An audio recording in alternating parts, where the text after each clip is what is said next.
আমার নবী সাল্লাল্লাহু আলাইহি ওয়াসাল্লাম বাইহাকী শরীফের হাদিসের মধ্যে বলেছেন, আমার নবী সাল্লাল্লাহু আলাইহি ওয়াসাল্লাম বলেছেন, আল গীবাতু আশাদ্দু মিনাজ জিনা। গীবত হলো জিনার গুনার চাইতে মারাত্মক গুনাহ। নাউজুবিল্লাহ পড়েন। গীবত হলো জিনার গুনার চাইতে মারাত্মক গুনাহ। সাহাবায়ে কেরামরা প্রশ্ন করে, ইয়া রাসূলুল্লাহ, ইয়া হাবিবাল্লাহ, গীবত কিভাবে জিনার গুনার চাইতে মারাত্মক গুনাহ হয়?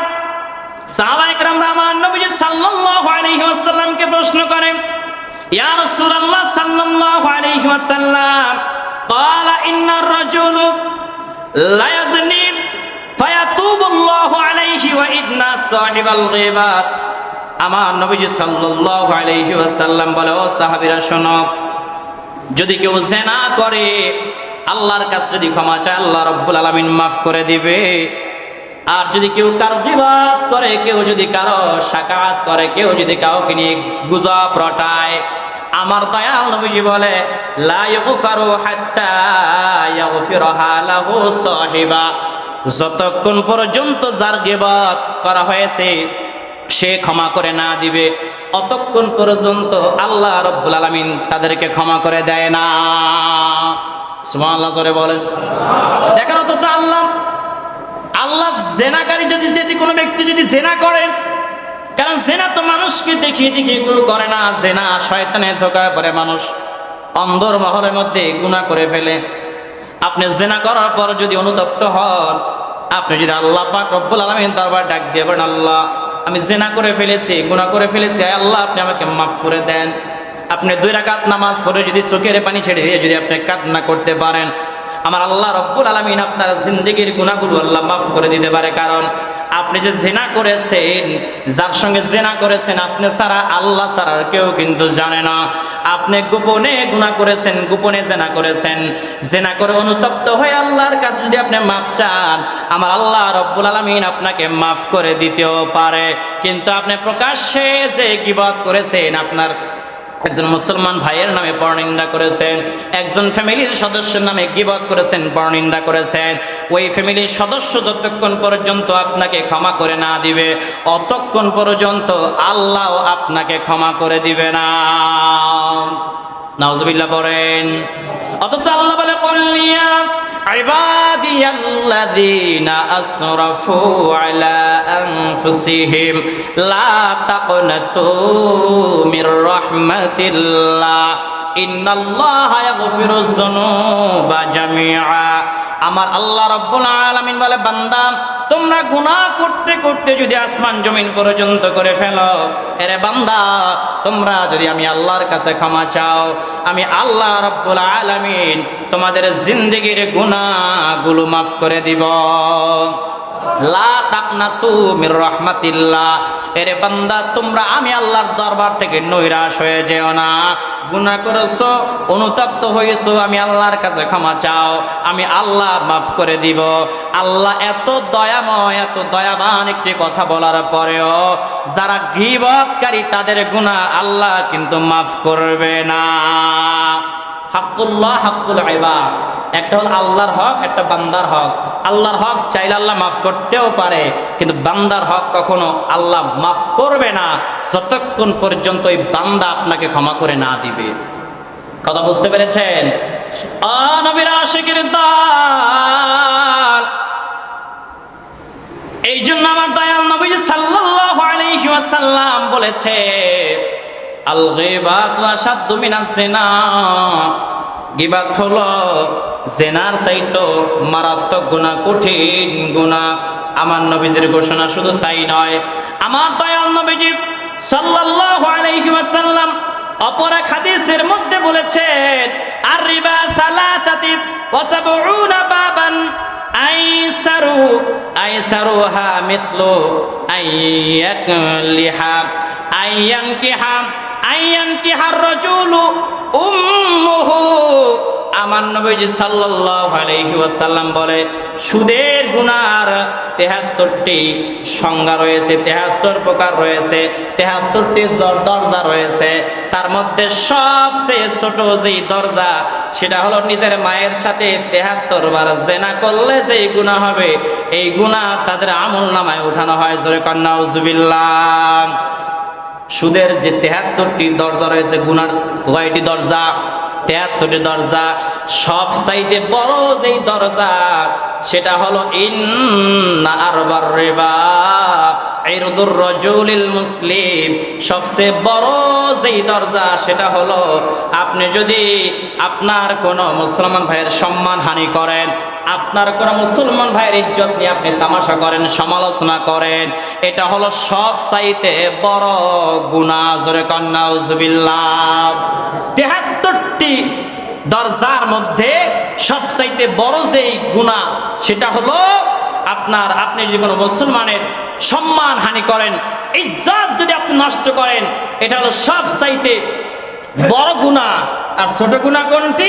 নিজের মায়ের সঙ্গে 73 বার জেনা করলে যেই গুনাহ হবে ওই সমপরিমাণ গুনাহ আপনার আমলনামায় উঠাইয়া দিবে। জোরে কন্না নাউজুবিল্লাহ। আপনি জোরে কন্না নাউজুবিল্লাহ।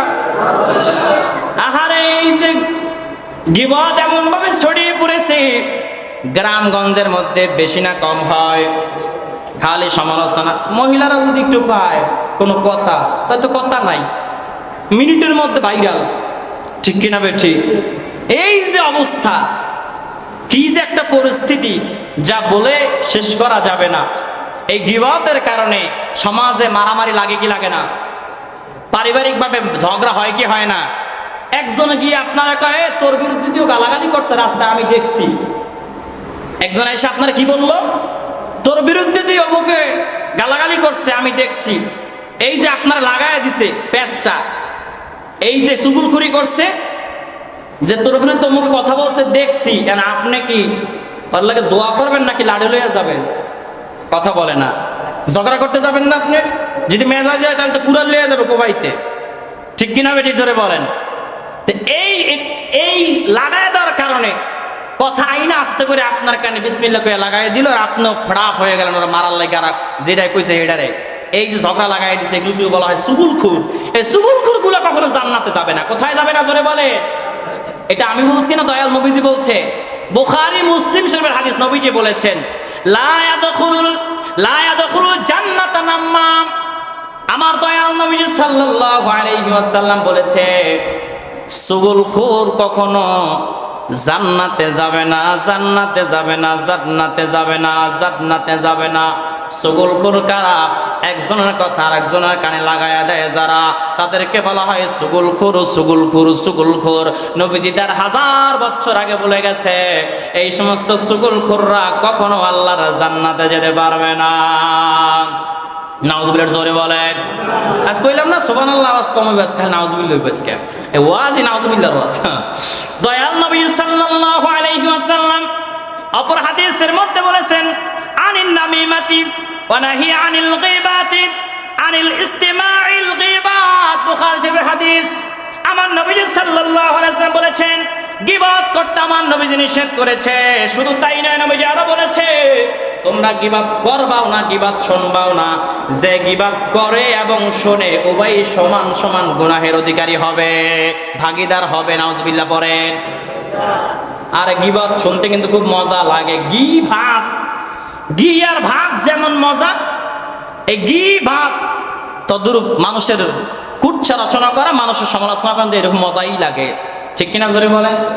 দেখবেন আপনার সামনে যদি কেউ এসে কারো বিরুদ্ধে গীবত করে, দেখবেন শুনতে কি যে মজা লাগে। মানে কান একটু লাড়া দিয়ে লইতে বলছে, এমনি করে লাড়া দেয় দিয়া হুনি স্টার্ট করছে ক্যানভাসা চুগুলখুর তো শুরু করছে গীবত।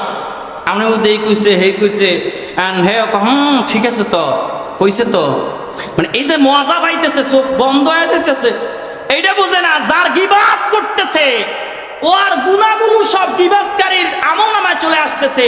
যার নামে আপনি খারাপ মন্তব্য করছেন ওর গুনাহ মাফ হয়ে যাচ্ছে, আর আপনি সমালোচনা করার কারণে আপনার আমলনামাটা ওর গুনাহ এসে ভরপুর হয়ে যাচ্ছে। ঠিক কিনা জোরে বলেন? আরো একজন আল্লাহর ওলি ছিল যে সব সময় একজন ব্যক্তিকে প্রতিদিন তার জন্য হাদিয়া পাঠাইতো, হাদিয়া উপঢৌকন পাঠাইতো। কারণ কি জানেন? কারণ হইল ওই ব্যক্তি ওই আল্লাহর ওলির নামে সবসময় সমালোচনা করতো। কি করতো জোরে বলেন? গীবত করতো। কয় হে কি আমল করে, কি আমল আছে নাকি, মানে এরকম সমালোচনা আছে না নাই, মানে বাংলা বুঝাইয়া দিলাম। এখন ওই যে গীবতকারী ব্যক্তি চিন্তা করে, হারে আমি এই ব্যক্তির এত সমালোচনা করি, এটা আমার লাগে এত নাস্তা পানি ভাড়ায়, হাদিয়া ভাড়ায়, থাক আর গীবত করতাম না। গীবত বন্ধ করে দিছে, আর হাদিয়া যায় না।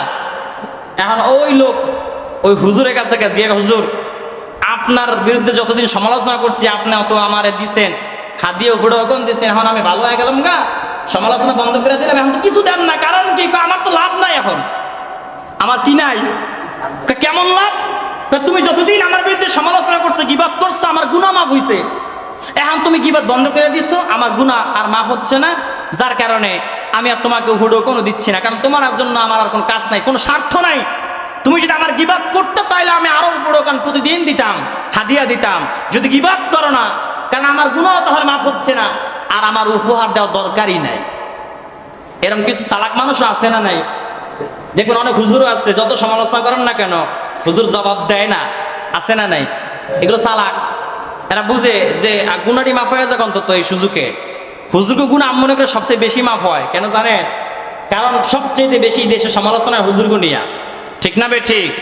পাড়া মহল্লায় সবচেয়ে আলোচনা সমালোচনা হয় ইমাম খতিব নিয়ে।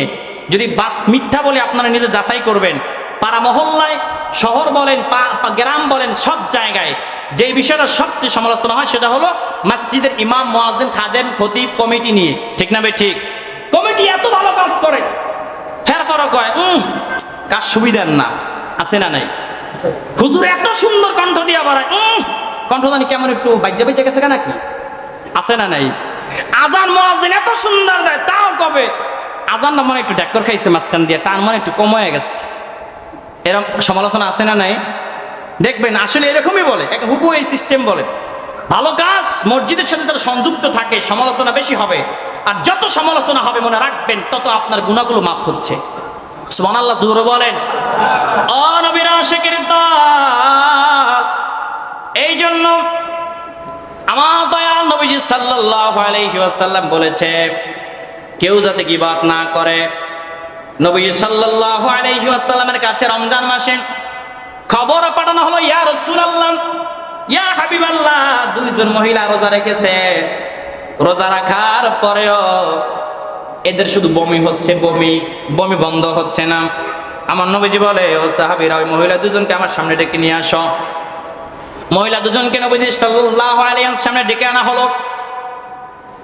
ওই মহিলা দুজনকে দুইটি পাত্র দেওয়া হলো, আর বলা হলো তোমরা এখানে বমি করো।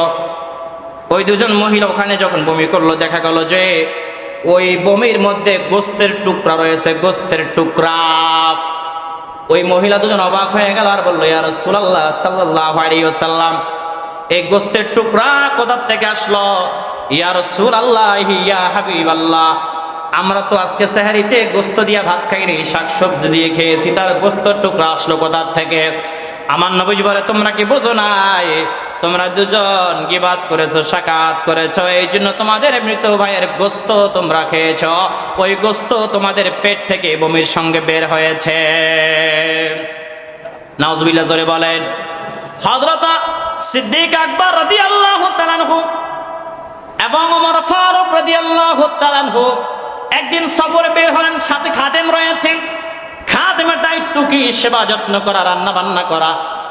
খাদেম সাহেব যখন হযরত ওমর রাদিয়াল্লাহু তাআলা আনহু এবং সিদ্দিক আকবর রাদিয়াল্লাহু তাআলা আনহু ঘুমিয়ে গেলেন, খাদেমও ঘুমায় গেছে গা। হযরত ওমর রাদিয়াল্লাহু তাআলা আনহু এবং সিদ্দিক আকবর রাদিয়াল্লাহু তাআলা আনহু উঠে দেখে খাদেম ঘুমের মধ্যে আছে। সিদ্দিক আকবর রাদিয়াল্লাহু তাআলা আনহু এবং ওমর রাদিয়াল্লাহু তাআলা আনহু শুধু এতটুকু বলেছে, দেখো এ কি ঘুমায়, রান্না বান্না বাদ দিয়া এই খাদেম এমন ভাবে ঘুমিয়ে পড়েছে লাগা যেন বাড়িতে ঘুমায়। শুধু এইটুকু আলোচনা করেছে। এই খাদেমের যখন ঘুম ভেঙে গেল, খাদেম সাহেবকে ডাক দিয়া বলে, তুমি কেন রান্না করো নাই? বলে, হুজুর আমার চোখেও ঘুম চলে আসছে, আমি ঘুমিয়ে গিয়েছিলাম। এবার ওমর ফারুক রাদিয়াল্লাহু তাআলা এবং সিদ্দিক আকবর রাদিয়াল্লাহু তাআলা ডাক দিয়া বলে, ও খাদেম, তুমি দয়াল নবীজির দরবারে চলে যাও, গিয়ে বলবা আমাকে আমাদেরকে যেন একটু তরকারি দেয়, গিয়ে বলবা আমাকে আমার নাম এবং ওমরের নাম বলবা, আর বলবা যেন একটু তরকারি দেয়। আমার নবীজি সাল্লাল্লাহু আলাইহি ওয়াসাল্লামের দরবারে গিয়া ওই খাদেম বলে, ইয়া রাসূলুল্লাহ, ইয়া হাবিবাল্লাহ, আপনাকে একটু তরকারি দেওয়ার জন্য বলেছে সিদ্দিক আকবর এবং ওমর। আমার দয়াল নবীজি ডাক দিয়ে বলে, ও খাদেম, তুমি ওমর এবং আবু বকরকে গিয়ে জানায় দিবা ওদের তরকারি দেওয়ার প্রয়োজন নাই, ওরা তো তরকারি খেয়ে ফেলেছে, গোস্ত খেয়ে ফেলেছে। এখন খাদেম সাহেব দৌড়ে আইছে, গোস্ত পাইল কই, রান্না তো করি নাই। তারপর আসছে দয়াল নবীজি বলছেন, নবীজি তো বলেছে, নবীজির কথা কি মিথ্যা হতে পারে? নাউজুবিল্লাহ বলেন। নবীজির কথা যেটা বলেছে এটা আল্লাহর পক্ষ থেকে যেটা এসেছে ওইটাই বলছে, ঠিক কিনা বেটি জোরে বলেন। এখন ওমর এবং সিদ্দিক আকবর রাদিয়াল্লাহু তাআলাকে গিয়ে বলে, খাদেম সাহেব গিয়ে বলে যে দয়াল নবীজির কাছে যখন আপনাদের জন্য তরকারি চাইলাম, দয়াল নবীজি বলেছে আপনারা নাকি গোস্ত খেয়েছেন। এখন ওমর ফারুক রাদিয়াল্লাহু তাআলা এবং সিদ্দিক আকবর রাদিয়াল্লাহু তাআলা অবাক হয়ে গেছে, কি ব্যাপার, আমরা তো ভাতই খাই নাই, গোস্ত খাইলাম কোথা থেকে? দৌড় মেরে নবীজি সাল্লাল্লাহু আলাইহি ওয়াসাল্লামের দরবারে চলে গেছে, গিয়া বলে, ইয়া রাসূলুল্লাহ, ইয়া হাবিবাল্লাহ, আপনি বলেছেন আমরা নাকি গোস্ত খেয়েছি, তরকারি খেয়ে ফেলেছি, আমরা তো এখনো ভাতই খাই নাই, তাহলে আপনি বললেন যে গোস্ত খাইছি, কেমনে সম্ভব? দয়াল নবীজি বলে, তোমাদের খাদেম যখন ঘুমন্ত অবস্থায় ছিল, ওই খাদেমের সমালোচনা তোমরা করেছো, তোমরা কথা বলেছো, খাদেমের বিরুদ্ধে আচরণ করেছো, এই যে খাদেমের বিরুদ্ধে একে অপরের বিরুদ্ধে একে অপরের সঙ্গে কথা বলেছো, এটাই তোমরা গীবাত করেছো, এটাই তোমাদের মৃত ভাইয়ের গোস্ত তোমরা খেয়েছো, তোমাদের দাঁতে দেখো এখনো গোস্ত লেগে আছে। নাউজুবিল্লাহ পড়ে। আহা, দেখেন কেমন কথা। একজন সাহাবী সাধারণত বলেছে যে দেখো খাদেম কি ঘুমান না ঘুমায়, লাগে যেন ঘরে ঘুমায়, খালি এইটুক বলছে, তাই দিয়ে গীবাত হয়ে গেছে, গীবাতের গুনাহ হয়ে যাচ্ছে। দেখেন, অথচ জলিলুল কদর সাহাবী সিদ্দিক আকবর রাদিয়াল্লাহু তাআলা আনহু, ওমর ফারুক রাদিয়াল্লাহু তাআলা আনহু, মাওলানা আলী রাদিয়াল্লাহু তাআলা আনহু, ওসমান জুন নুরাইন রাদিয়াল্লাহু তাআলা আনহু, এরা চার খলিফা জলিলুল কদর সাহাবী, যাদের শানে কেউ খেলাফ করলে বেঈমান হয়ে যায়, যাদের শানে কেউ কটূক্তি করলে বেঈমান হয়ে যায়, যাদেরকে নিয়ে কেউ বাজে মন্তব্য করলে ঈমান হারা হয়ে যায়, তারা এই সাহাবীদেরকে পর্যন্ত আল্লাহ নবী বলেছে যে সাধারণ এই কথাটা বলেছো, এটাই গীবাত হয়েছে। আমরা তো সাধারণ উম্মত, আমাদের তো কথায় কথাই গীবাত হচ্ছে, ঠিক কিনা জোরে বলেন। অথচ আল্লাহ কোরআনে কি বলে দেখেন, আল্লাহ রাব্বুল আলামিন সূরা কালামের 11 নম্বর আয়াতের মধ্যে বলেছেন, হাম্মাজিম মাশশাইম বিনামিম। আমার আল্লাহ তাআলা বলেছে, যারা লোকদের প্রতি বিদ্রুপ প্রদর্শন করে, এরা সুগুলখুরি করে বেড়ায়, এরা সুগুলখোর। ঘোষণা দিয়েছেন কে? আল্লাহ তাআলা সূরা হুমাযার 1 নম্বর আয়াতে বলেছে, ওয়াইলুল লিকুল্লি হুমাযাতিল লুমাযা।